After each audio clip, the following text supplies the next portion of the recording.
Minting platinum coins might be better than other options, like breaking the economy. Not paying Social Security, right? There's a whole bunch of people they wouldn't be able to pay.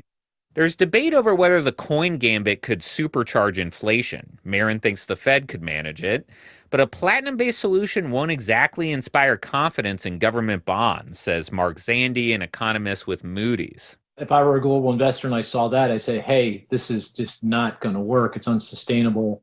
Zandi says interest rates could shoot up overnight, which could spell catastrophe. So when I asked who should be on the face of a $1 trillion platinum coin, he hesitated. I don't know that I'd want to put anyone on that coin. I think that would be an ignominious kind of honor. Carlos Mucha, the guy who came up with the idea, he doesn't want to be on it either. I'm Matt Levin for Marketplace. And I'm Sabri Ben-Achour with the Marketplace Morning Report.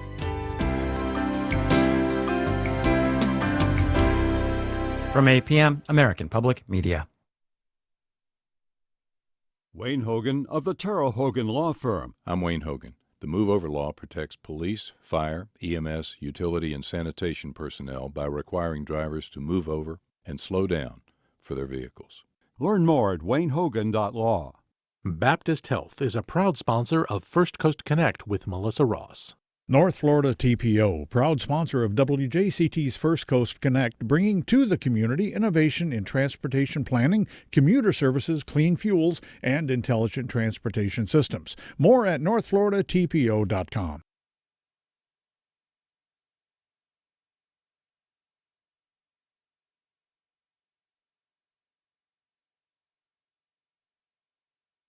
This is WJCT News 89.9 Jacksonville.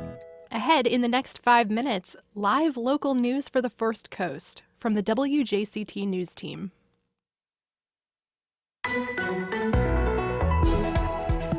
Duval County Public Schools stands firm in its battle against the state over COVID safety. I'm Melissa Ross, and just ahead this hour on First Coast Connect, the latest in the ongoing clashes between Duval educators and the state's education commissioner over how to protect teachers and kids from the virus. That's ahead, then later. You know that more cases are being exposed in the press, but then you realize that they're still happening. 30 years after she testified before the Senate Judiciary Committee about Clarence Thomas, Anita Hill is updating us on her campaign against gender-based violence. It's all inside the pages of her new book, Believing. That's ahead, too.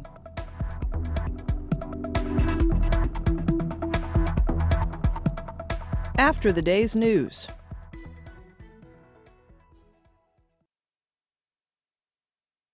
Live from NPR News in Washington, I'm Corva Coleman. Drug maker Pfizer is formally asking the Food and Drug Administration for emergency authorization to offer its COVID-19 vaccine to children ages 5 through 11. If authorized, the vaccines could be available in some weeks. Some Senate Democrats say they're willing to look at a proposal by Senate Republicans to adopt a short-term plan that would lift the debt ceiling. Without action by Congress, the government will run out of money to pay its bills by October 18th. Both sides have been at an impasse. For a long-term debt ceiling fix, Republicans want Democrats to use a Senate tool called budget reconciliation. NPR's Kelsey Snell says Democrats don't like that because they want to use budget reconciliation to pass their multi-trillion-dollar spending bill instead. They say they are fine with the short-term plan, but they say it doesn't change their feelings about reconciliation. Bernie Sanders, the chairman of the Budget Committee, flat out said they wouldn't go along with reconciliation. So they're in this limbo waiting for somebody to blink again. And so they don't have a full deal yet, in part because they're still working out those details. NPR's Kelsey Snell reporting. This year's Nobel Prize in Literature has been awarded to novelist Abdulrazak Gurnah. The Nobel Committee praised his writings on the effects of colonialism and the plight of refugees. Gurnah was born on the island of Zanzibar off the coast of East Africa. He came to England as a refugee in the 1960s. Thousands of gallons of crude oil continue to drift south along the Southern California coast following a massive pipeline leak. NPR's Nathan Rott reports cleanup efforts continue. The beaches here in Huntington Beach are usually bustling, with people lounging on the sand, surfers in the water. They are mostly empty now, cordoned off with hazard tape blowing in the wind. Groups of men and women in hazmat suits are the only people near the shore. They're filling plastic bags with coin-sized dollops of sticky tar. More than 100,000 gallons of crude oil spewed from an underwater pipeline late last week and over the weekend just offshore. The oil has polluted beaches, wetlands, and marshes, killing birds, crustaceans, and fish. Nathan Ropp, NPR News, Huntington Beach. A new survey of the American middle class finds they're more concerned about China and its rising military strength. NPR's Emily Fang reports. The survey polled more than 2,000 Americans across the country. It found only less than half of people thought the U.S. was stronger than China in terms of military force. 40% of those surveyed said they thought China was a stronger economic power. Only 27% said the U.S. was. Those concerns about China's growing might translated into support among the American middle class for more aggressive actions against China. For example, nearly 60% of people said they supported higher tariffs on Chinese goods, even if that meant they would pay more at the store for products. Emily Fang, NPR News, Beijing. This is NPR News. The time is now 4 minutes after 9. This is WJCT News 89.9 in Jacksonville. Jacksonville City Council member Rory Diamond wants to change the way the city funds nonprofits with connections to council members. As WJCT News' Raymond Troncoso reports, that's after the council last week approved $800,000 in funding for such organizations. Diamond's bill comes after the City Council voted September 28th to give hundreds of thousands to 4 nonprofits run by City Council members. Nonprofits associated with Council Vice President Terrence Freeman, along with members Jacoby Pittman and Kevin Carrico, each got a $100,000 grant. Councilman Reggie Gaffney's nonprofit got $500,000 in COVID relief payments. All 4 were approved without competition for the funds. Diamond's bill would require all grants to nonprofits go through a competitive bidding process, and nonprofit funding applications tied to council members would be subject to separate public hearings. Raymond Troncoso, WJCT News 89.9. A former Jacksonville police officer who pleaded guilty to sex crimes was sentenced yesterday to 20 years in prison, plus another 20 years of probation as a sexual predator. 42-year-old Matthew Butler pleaded guilty to 2 counts of attempted capital sexual battery involving 2 separate cases. A third charge involving a third survivor was resolved and incorporated into the plea agreement, according to the state attorney's office. 75 degrees and still a bit foggy here in Jacksonville, 30% chance of rain. Support for NPR comes from NPR stations. Other contributors include Dataiku, an AI and machine learning platform designed to give everyone in the enterprise the ability to work with and understand data for better decision making. Learn more at dataiku.com.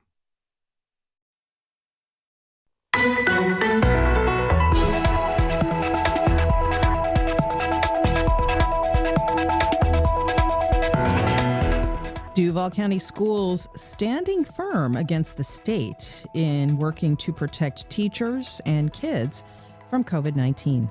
Good morning. We're live from Studio 5. I'm Melissa Ross, and this is First Coast Connect. Thanks for listening. Just ahead this hour, the battle intensifies between Duval Schools and Florida's Education Commissioner. And what about vaccine checks for teachers who've gotten the shot? What's going on there? Give us a call, 549-2937. Then later, don't miss my conversation with Anita Hill. Yes, that Anita Hill. About the Supreme Court, the Me Too movement, and the fight to end gender-based violence. We go inside the pages of her new book, Believing. But first this hour, Florida's Education Commissioner says he will dock Duval County Schools more money to balance out assistance from the federal government in the continuing battle of wills over masks in class. Commissioner Richard Corcoran sent memos Tuesday to the State Board of Education requesting that the state hold back both school board members' salaries and funds equal to the federal grants sent out to cover those losses. They were sent to 11 school districts, including Duval County. Now, the State Board of Education meets today. WJCT reporter Claire Heddles joins us now in studio with more about this and also why school employees in the city will not be getting any vaccine bonuses. Hey, Claire, good morning. Hi, Melissa. Thanks for having me back. Good to have you. Already getting your calls, folks. 549-2937. Give us a call. Emails to firstcoastconnect@wjct.org and tweets to @MelissaInJax. So, Claire, lots to talk about when it comes to the school system, but let's begin with this ongoing skirmish between the state and Duval County. Duval County continues to defy the state with its mask mandate. It's not going to lift it until the case numbers go down a little more. Now we hear Richard Corcoran is trying to make sure the districts lose money. What's happening with this? So Richard Corcoran has been threatening withholding school board member salaries since August. He first said that in August. He hasn't done so yet, but it's sort of this ongoing threat that if they don't lift their mask mandate, he's going to withhold those salaries. The Biden administration has been saying for months and has actually acted on it in Alachua County that we'll reimburse you for whatever the state holds back from you in enforcing mask mandates. Mm-hmm. Now, Richard Corcoran on Tuesday is asking the State Board of Education to hold back both school board member salaries and state funds equal to whatever amount a district gets from a federal grant related to this. So it's sort of become this convoluted, ever circling withdrawal of money. Yeah. To try to make sure this districts feel it. Will the districts feel any financial pinch, though, given that the federal government is sending them money? Well, that's sort of the question. How many times would this go round and round? I mean, if the federal government says we'll fill it in, and then the state government says, okay, we'll take out your state funds, then will the federal government fill those in, and then the state takes it out again? So it's sort of a difficult threat to carry out, I think, especially since the federal government has said and followed through on the fact that they'll reimburse the districts for it. Meanwhile, the Duval County Schools says they'll relax their mask mandate when the county has fewer than 50 cases per 100,000 people. As you report, Superintendent Diana Green says that may not happen until early next month. So potentially by next month, the masks could come off. Is that right? Yeah, and that's one thing she laid out during the school board meeting on Tuesday was sort of what we've seen so far based on the trends, based on when cases per 100,000 sort of catches up to the percent positivity rate. And she said, based on those trends, we're expecting less than 50 cases per 100,000 by the first week of November. But there's been a lot of debate about whether that's a good measure to keep following. So they are planning to meet next week to reconsider that threshold if they want to keep the under 50 per 100,000 as the threshold for lifting the mandate. We're checking in with WJCT reporter Claire Heddles on her reporting about the Duval County Public Schools, mask mandates, vaccine bonuses, and more, and the district's battle against the state. We'll go to your calls in a moment. Let us know your thoughts. 549-2937. The school board has looked into suing the state, but they haven't yet, right? That's true. Yeah, they actually authorized their legal counsel to take legal action against the state. And so the attorneys could do that at any point. They haven't yet. That might come after the state actually withholds some funds. They might be waiting for there to be some physical harm done that they can show in a legal case. So it's possible that will come after the State Board of Education meets today. But we haven't seen a case filed yet by the school district. Yeah, the State Board of Education is meeting today, so we could see some more news come out of that. But, Claire, it is remarkable to see this ongoing battle between large urban school districts across Florida and some smaller ones, too, and the state, the education commissioner and the governor. This is really extraordinary to see this happen in this way. When you talk to parents, teachers, school board members, do they feel this same sense of bizarreness that we are seeing this actually play out in real time? Definitely. And Duval is in good company. As you said, there's 10 other school districts that are also defying the state. And at this point, more students in the state are under a mask mandate than aren't under a mask mandate. So it's actually most students that are under a mask mandate that the state is fighting against.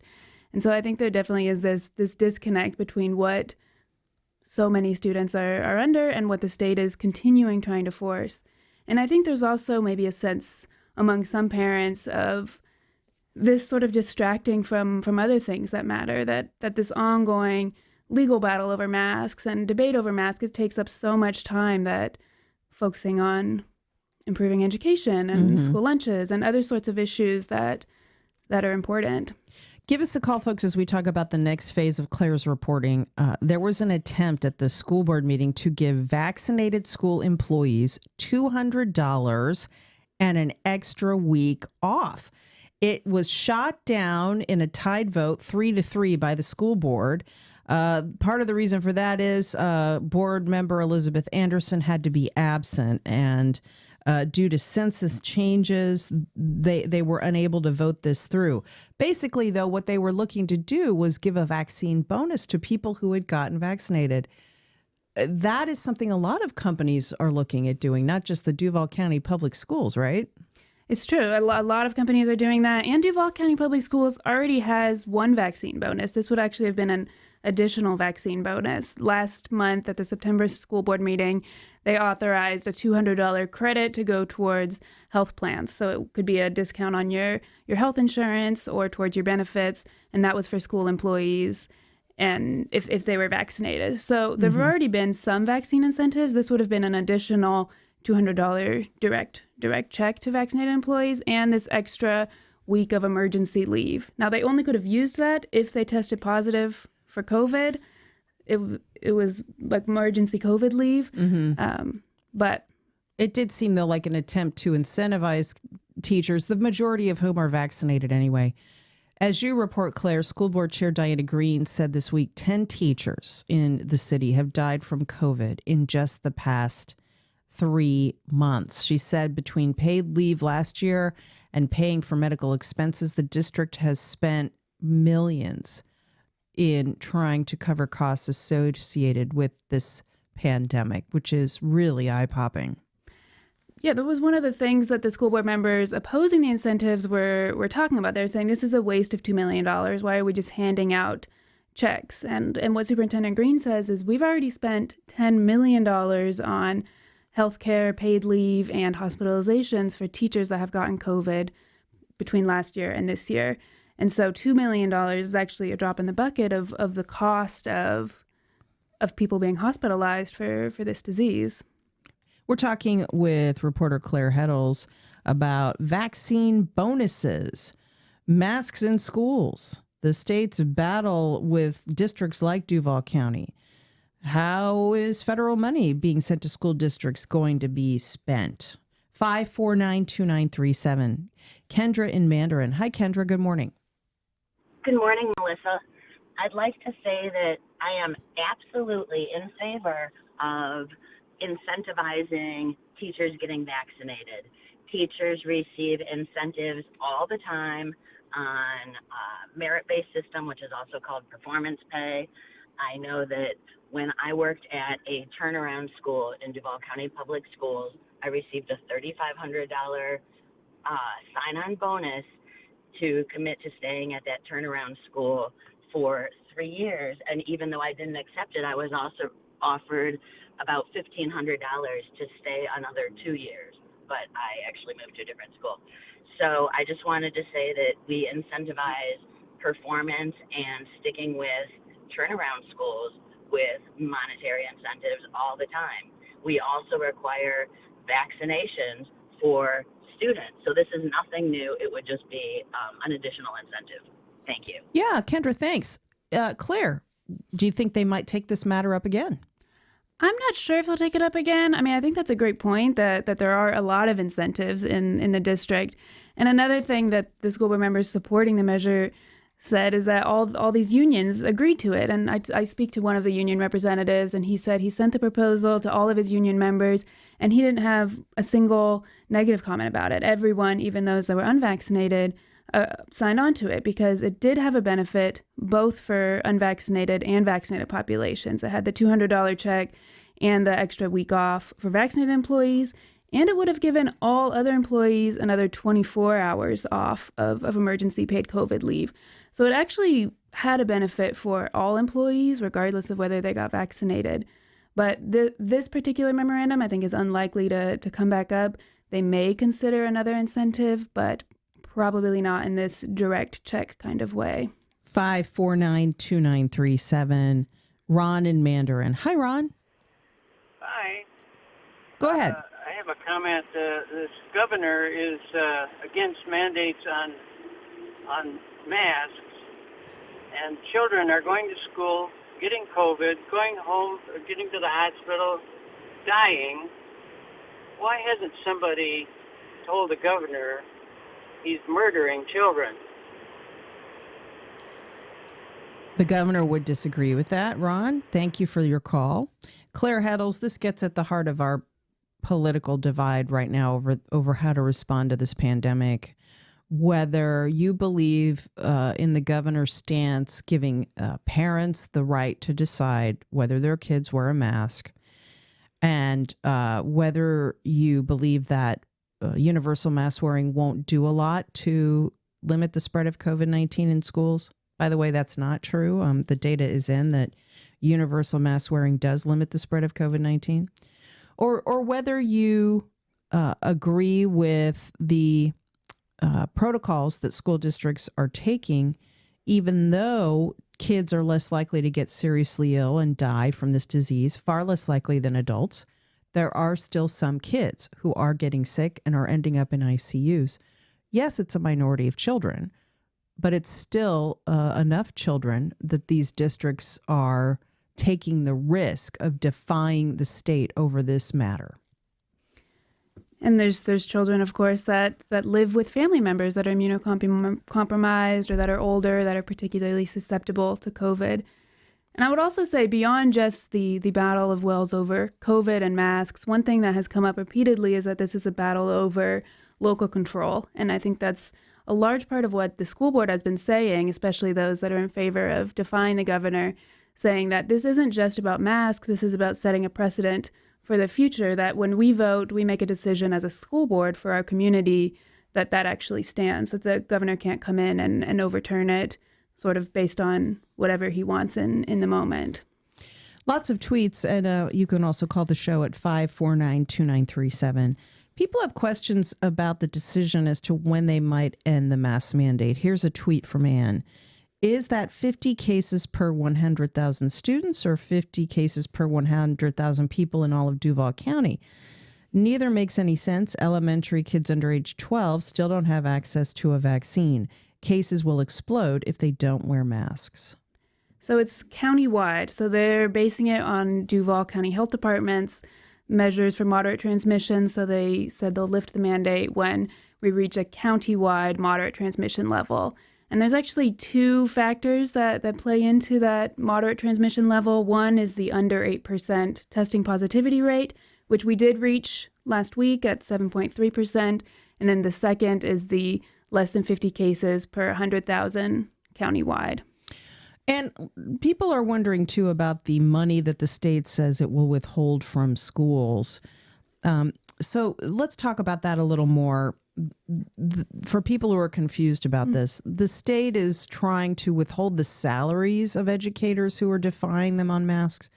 At the same time, we learned this week that Florida is the only state in the nation that has not applied to draw down billions in federal funding for schools, COVID relief for schools under the American Rescue Plan. There's a lot of news around money, and this is taxpayer money. Let's be clear, that is supposed to be going to schools, kids, and educators. We really, as you mentioned a minute ago, Claire, we don't know yet how the situation's going to shake out between the state trying to withhold money and the feds trying to send districts money. But what about this other matter?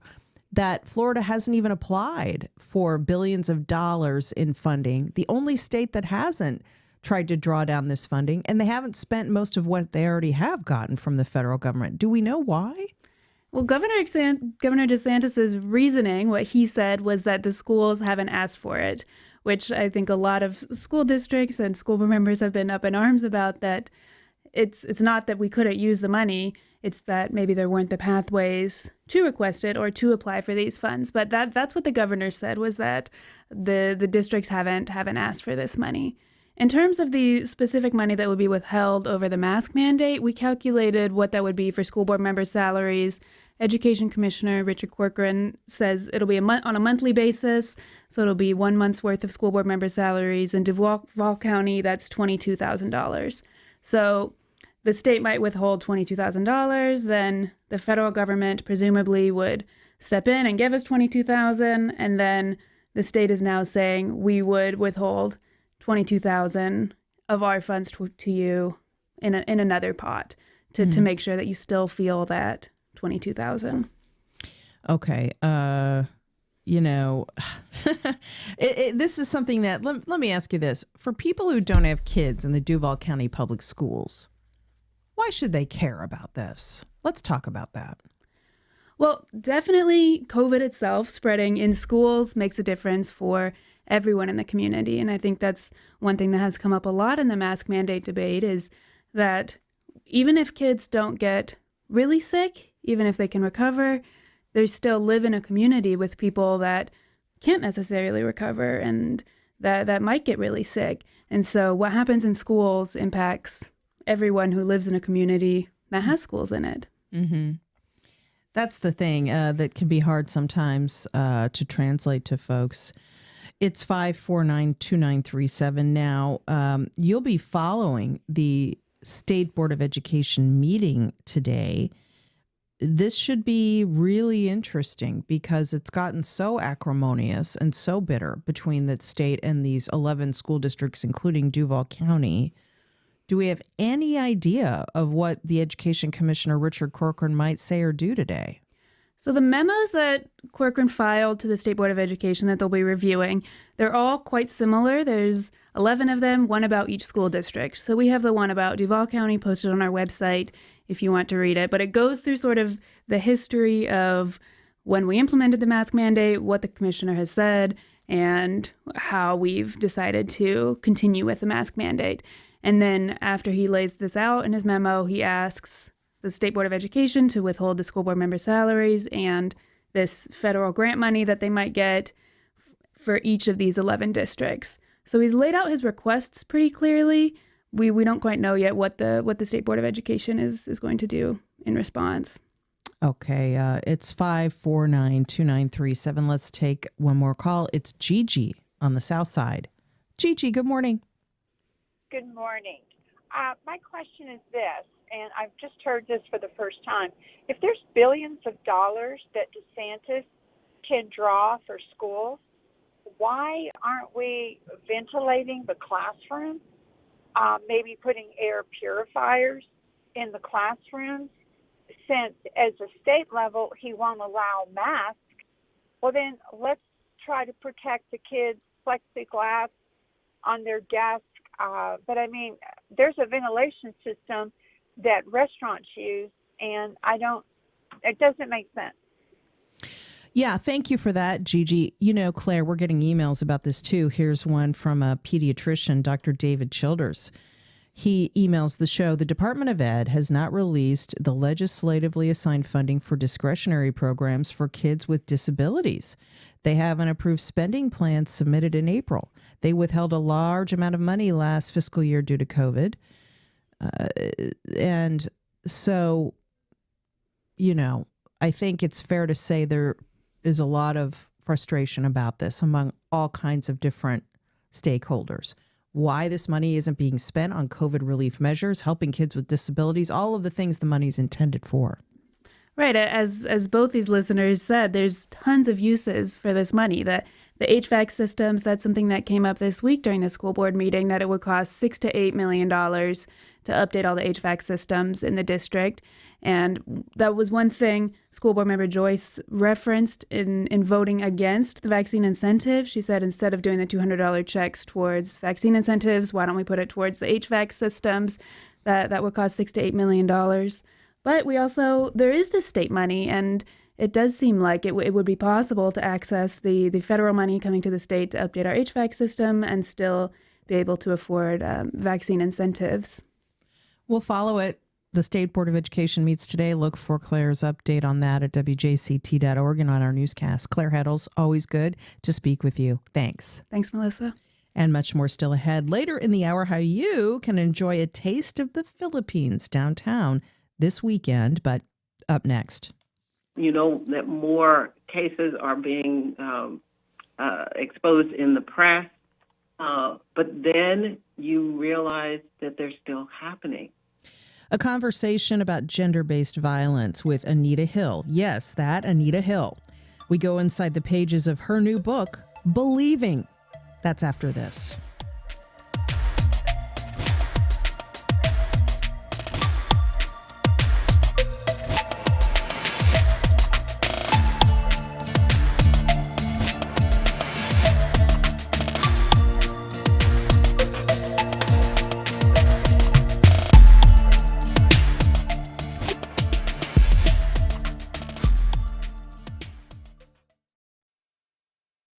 WJCT Public Media is bringing you a new healthcare show, What's Health Got to Do With It? Our goal is to help you navigate all things health and healthcare and get you the answers you deserve. Join me, Dr. Joe Servin, Saturdays at 4 p.m. and Sundays at 9 p.m. on WJCT News 89.9. Sponsored in part by American Brain Foundation, Epilepsy Foundation, and Neurelis. He's back. Ron Clark returns to teach on Saturday, November 13th at the Hyatt Regency Jacksonville. Expect a heartfelt, inspirational, table-standing presentation from Ron and learn from the best local educators at this day-long conference. Visit wjct.org/teach for additional details and to get your tickets now.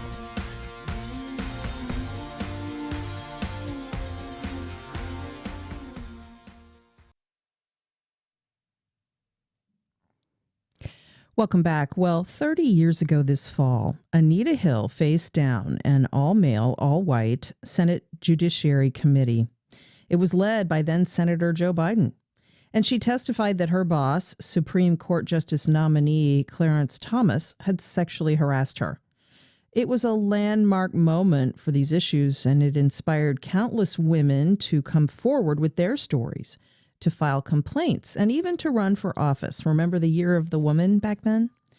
Well, in the years since, our cultural understanding of sexual harassment as a societal scourge has grown.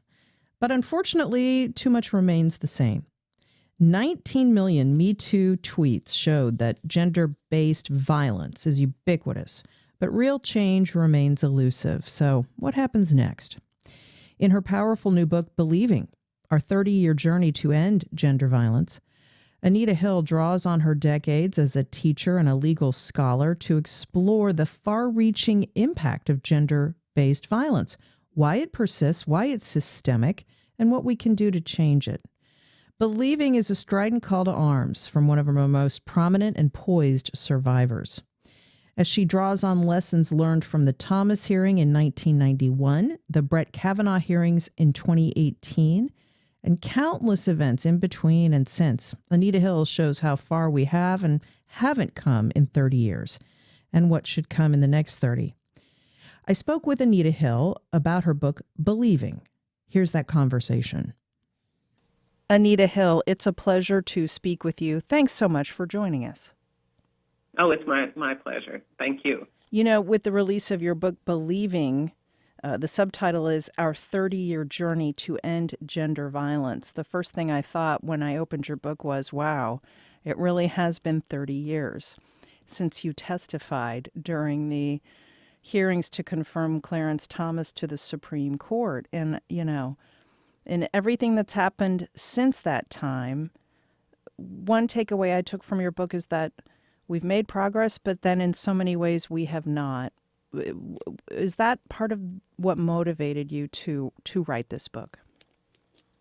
Yeah, so when you took a 30-year assessment, you know that in some ways the conversation has changed, the awareness has been raised to these issues. You know that more cases are being exposed in the press, but then you realize that they're still happening, that these behaviors are still occurring, and that people are still looking for solutions. What was it like for you during the Kavanaugh hearings when you saw the testimony of Christine Blasey Ford? And as you write in the book, you later had the opportunity to connect with her. What was that like for you personally, since you had gone through much the same thing years in the past? Well, our experiences are singular, but they do have that common denominator of sitting in front of the Senate Judiciary Committee and trying to explain to them not only what the behavior was that we experienced, but why it was important to their decision about an individual's character and fitness to sit on the Supreme Court. And so those were the things that were weighing on my mind. Is she going to be able to convince people of her experience? Is there going to be an investigation that will help her prove her claim? And are the senators on that committee going to understand that this is relevant information to their decision? And I came up really with both, thinking that we'd missed another opportunity in both instances. Yeah, of course, Brett Kavanaugh was confirmed. I found it fascinating to read in your book that Joe Biden, who was on the Senate Judiciary Committee when you testified, of course he's now president, that he did call you and apologize to you for the way you were treated in the early 90s. But, you know, as I read your book, Anita, the big point I think people need to take from your experience and your research is that this is a systemic problem, and that when you write about gender violence, you're not just talking about physical violence. Can you explain what you mean by the totality of gender violence? I'm talking about emotional violence and aggression. I'm talking about extortion.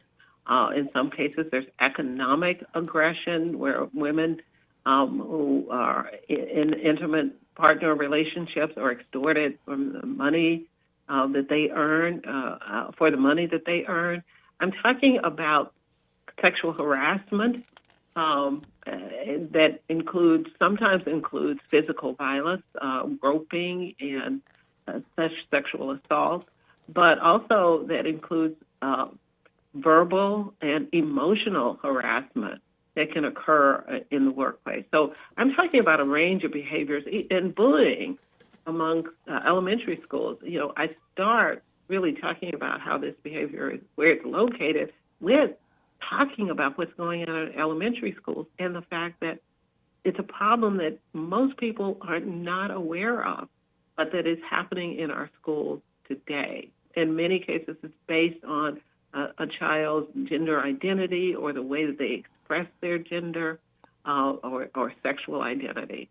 And so these are all issues that all the behaviors that I'm trying to talk about, because they're the behaviors that have come to me through letters and recently emails, as well as phone calls, as connected to not only my experience, but to the experiences of many others.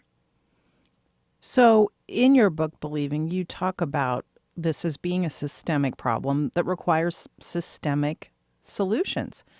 Can you share a little bit your insights about what you think, as a unique thought leader really in this space, what you think we could do as a country to better get at the roots of gender violence and make America a more even playing field for everyone? Well, one of the myths that allows gender violence to occur is that we tell each other that gender violence is just a product of a few bad apples, and all we have to do is get rid of those few bad apples and the problem will be over. We tell people that, oh, it's not so bad, that the harm is not there. And what I say, the beginning of acknowledgement of the problem that as it really exists, is acknowledging that it is cultural. It's built in our culture, and the way we respond it keeps us from solving the problem. When we blame victims, when we immediately discredit and attack individuals who come forward, especially against powerful men. But we can't just stop with changing our cultural responses. We also have to change our systems, because our systems were mostly built during a time when we, in fact, believe those myths. And so those myths are built in and create enormous hurdle for individuals who have complaints to come forward and be heard. And do you feel that the Me Too and Time's Up movements are at least getting us a little bit down the path of addressing these sorts of systemic structures? The importance of the Me Too movement is enormous. In particular, all of the awareness raising that has occurred, but Me Too was enormous because even in 2017, we were telling people that the problem was minimal. And with the 19 million tweets and the stories that we came out of Me Too, we could no longer honestly believe the lie that the problem was minimal. And so I think that awareness raising, that sense of urgency that Me Too brought to us is a great energizing factor in how we can move forward. But we still have to change our system. We still have to change our own behavior. And not just the behavior of the individuals who are behaving badly, but how we, in fact, some ways become complicit in their bad behavior. We've got to address that. But systems and processes have to be scrutinized. They have to be altered. And it starts with our leadership. Leadership at the top of any organization has the power and the responsibility to make those changes. And then going beyond the culture and private companies, what do you think should be done on the policy side? Well, there are policies, and Washington policies. The Violence Against Women Act needs to be reaffirmed, and it needs to be strengthened. In terms of internal company policies, most companies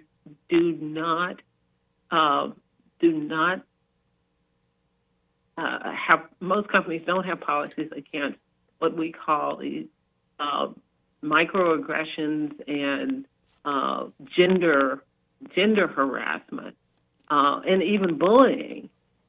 And what we do know is that these behaviors are sort of entry-level behaviors to more egregious behavior, including sexual assault, harassment, and extortion. And so I think if the companies want to prevent the problem, that they need to develop policies that address those behaviors that now don't appear in their policies, that appear as lesser and unrelated, but are directly related to the policies that people file lawsuits behind. Absolutely. And there's so much more in your book. I recommend it. It's really such a pleasure to speak with you. Thank you for your time. Anita Hill, her new book is Believing, Our 30-Year Journey to End Gender Violence. Pick it up today. Thank you. Thank you.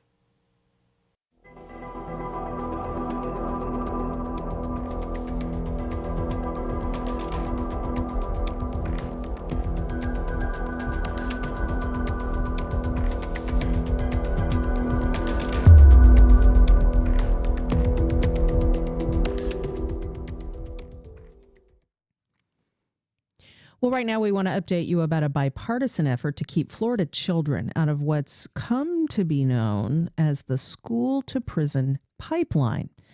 Now, several bills are going to be considered in the upcoming state legislative session. They would expunge the arrest records of children who have successfully completed diversion programs. Data shows this gives kids a much better chance at success as an adult. Carrie Boyd joins us now. She's policy director for the SPLC Action Fund. Hi, Carrie. Good morning. Thank you for allowing me to join you today. It's great to have you. So the school-to-prison pipeline is now commonly known as the unfortunate thing that happens if a child or teen has any contact with the criminal justice system, the odds increase that they're going to continue to have contact with it, and they're going to get sidetracked from education and success in life. So what's encouraging is that there's legislation moving now that both parties support that would help with this, that would help children. How is this legislation structured? What would it do? Well, thank you for having me once again. Yes, the school to prison pipeline is a huge problem here in Florida. Florida is the state in the country that leads in terms of children being charged either in juvenile court or as an adult for alleged offenses. And so the school to prison pipeline, as you've said, really is a process through which kids are pushed out of schools and into prisons. And so, in other words, it is criminalizing youth and carried out by disciplinary policies or contact with law enforcement. And what's really exciting about this year here in Florida is we have a package of bills that have been sponsored by Senator Keith Perry and Representative David Smith that would allow for juvenile diversion and records expunction for certain offenses. And so these diversion programs are terrific because they help keep kids out of the system and would allow them to avoid that stigma and having a conviction. And so we're very excited about this, and I look forward to discussing it with you all this morning. Yeah. And what's remarkable, too, is there's very rarely bipartisan agreement on anything. But this is something most reasonable people can agree on. Can you talk about the education campaign over the years that's gotten us to this point? Yes. So this bill package, this is actually its fourth year being run by Senator Perry. So he is a champion, and we really commend him for that. Your state attorney, Melissa Nelson, has really made diversion programs the centerpiece of her time in office, and we commend her for that as well. This legislation would take it a step further by expunging the arrest records of those who got into diversion programs. And so current law only allows for misdemeanor offenses to be diverted or expunged. And this package would allow for an expansion of that. It doesn't allow for crimes like murder or attempted murder or sexual offenses to be included, but it does allow a second chance for youth who may find themselves in a bad situation, they made a bad choice. And we're really excited about the prospect of keeping kids out of prisons and jails and helping them move on with life. The SPLC Action Fund, along with partners such as the Florida Juvenile Justice Association and our coalition, No Place for a Child, we've really worked on this for the past several years, and I commend all the great people on the ground who are helping spread awareness and educate our citizens about its impact. So this isn't the first go-round with trying to get this kind of law passed in Florida. What are the challenges? The challenges are, quite frankly, a lot of misunderstanding about what the law does and what it means. And you're correct. This bill passed the Florida House and Senate unanimously last year. So that means in your area, Representative Cord Byrd, Tracy Davis, Senator Aaron Bean, Audrey Gibson, Jennifer Bradley, Angie Nixon, all of these folks voted for it. It is a bipartisan bill. The challenge, I believe, is misunderstandings, as I said. Governor DeSantis vetoed it. It was one of 5 bills he vetoed. He was concerned about it being applied to forcible offenses such as murder, sexual crime. So the bill has been amended to account for his concerns. And this year, we believe we have taken this above and beyond what the concerns are, and that it should pass again unanimously. And we're very hopeful that this time around, the governor and his team will support this great bill. How many other states have done this kind of legislation? So across the country, there are over 24 states that have cemented diversion and expunction programs as part of state law. And it really can be a program or a resource that is dependent on a county by county or jurisdiction by jurisdiction approach. So even if there aren't state laws in place that command it or offer it, individual state attorneys and police departments, they can have diversion programs in place to offer these resources to kids. And it does take a lot of collaboration with social service providers, law enforcement, state attorney's office. but, the end justifies the means. We need to keep kids out of prison, out of jails. And this bill package will divert approximately 27,000 Florida children a year from the system. So it's an extraordinary piece of legislation. We feel it is one of the greatest workforce development bill packages in the last decade, because these children will go into adulthood free of a conviction, free of the stigma. They'll be able to go to college, join the military, get housing, get student loans, get a car loan, all these great things that we need to have the full force and effective citizens and have the right to vote. So it's very exciting to us, and we really, really are looking forward to this session and working on this bill package. We'll follow it. Thank you, Carrie. She's Carrie Boyd, Policy Director for the SPLC Action Fund. Lots going to be happening in the upcoming legislative session. We'll follow the progress of this. Thanks so much. Thank you very much. A quick break, and in a moment, did you know that Jacksonville has one of the largest Filipino American communities in the country?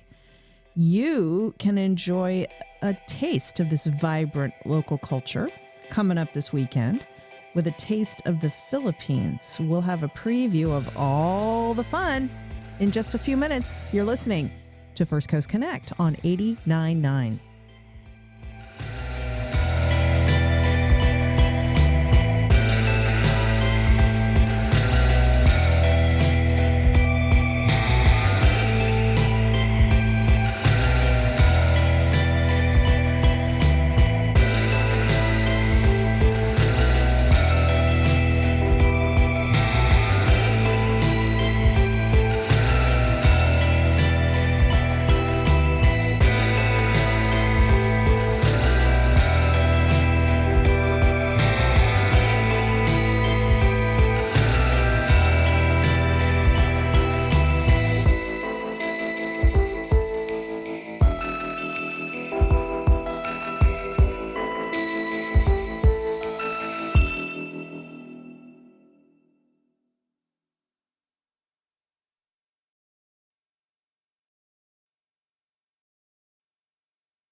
Listening and delivering personalized plans from a team of specialists dedicated to providing the latest technology and treatment at every step.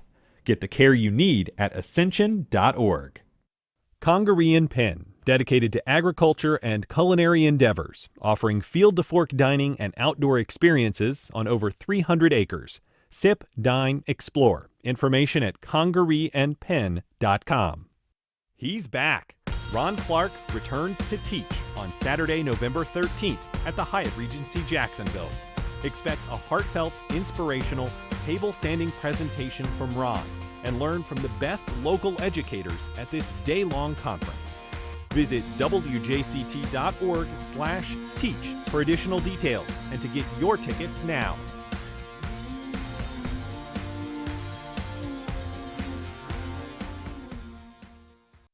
On the next Fresh Air, life in Afghanistan today, now that the Taliban are in power. Reporter Najibullah Qureshi will join us from Kabul, where he has been talking to the Taliban as well as to people who fear them. He's the correspondent on a new PBS Frontline documentary about the Taliban takeover and the growing threat from Al-Qaeda and ISIS. Join us. Today at noon on WJCT News 89.9. Years before he ran one of the world's biggest companies, Paul Polman considered becoming a priest. He stepped down as Unilever's CEO in 2019 and now preaches a green gospel. Do we really care? I wonder if we have enough people that really care. We'll ask him how many of them are now among the faithful, next time on 1A. Today, starting at 10 on WJCT News 89.9.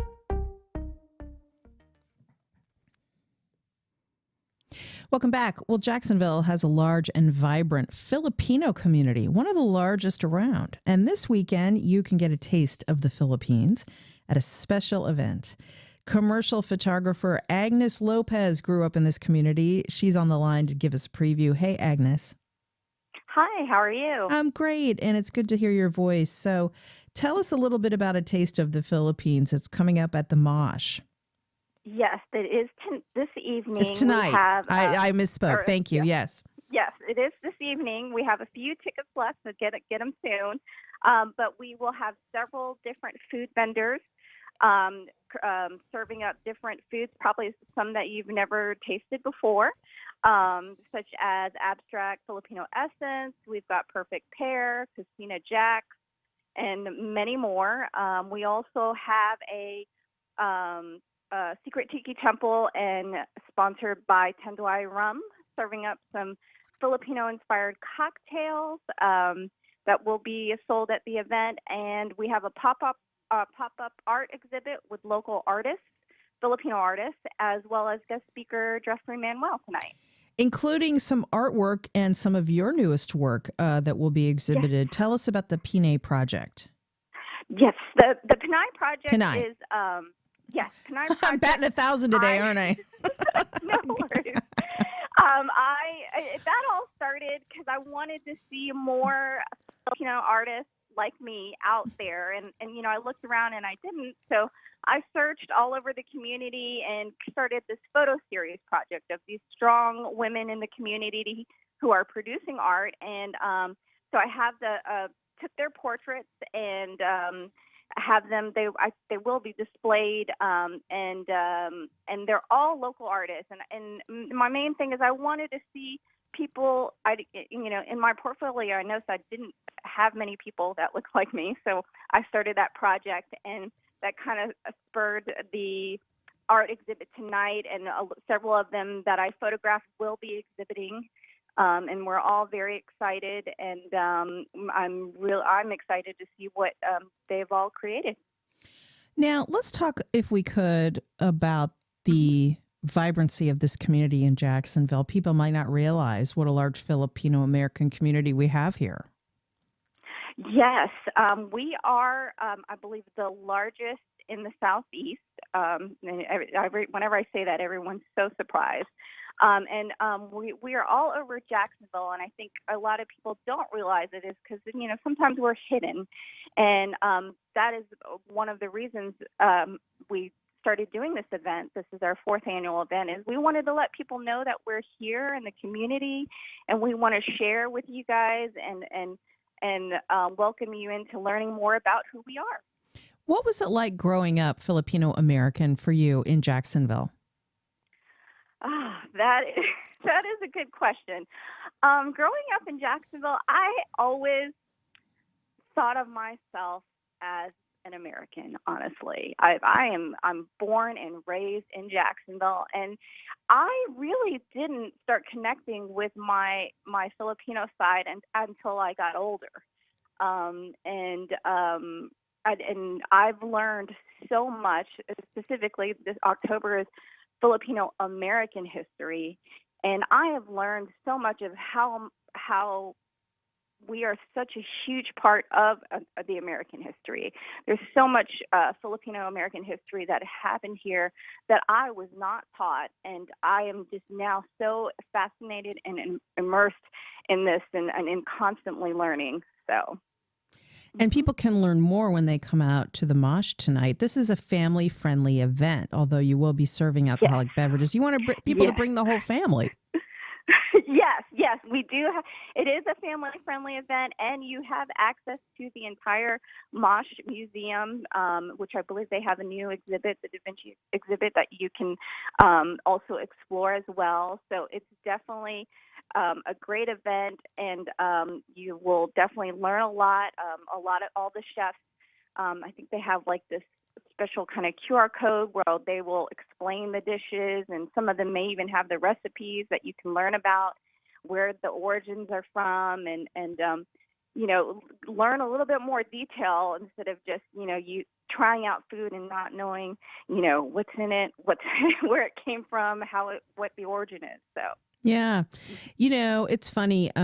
People might realize we have a large Filipino American community when they drive past the Jollibee restaurant at Atlantic and Kernan Boulevards. That place wouldn't be there if we didn't have a large Filipino American community. That's a big Filipino chain. But for folks listening to this is an opportunity to come and sample not fast food, but gourmet Filipino cuisine tonight, made by local chefs. And check out the art of local Filipino American residents, including Agnes's work, which is so transformative and amazing. And I'm always such a fan of your work. So come on out tonight. Or doors open at 6 o'clock at the MOSH, the Museum of Science and History, hosting the 4th annual A Taste of the Philippines. Enjoy pop-up art, food, and cocktails, and a panel discussion, creative conversations with Filipino American artists of Jacksonville in the Brian Gooding Planetarium, tastings by local chefs, and more. It sounds amazing, Agnes. Agnes Lopez, a talented commercial photographer. Thanks so much. Have fun. Thank you. And that's our show. Thanks for listening. I'm Melissa Ross. We'll be back at 9 a.m. tomorrow. Have a great day, everyone. Be safe out there.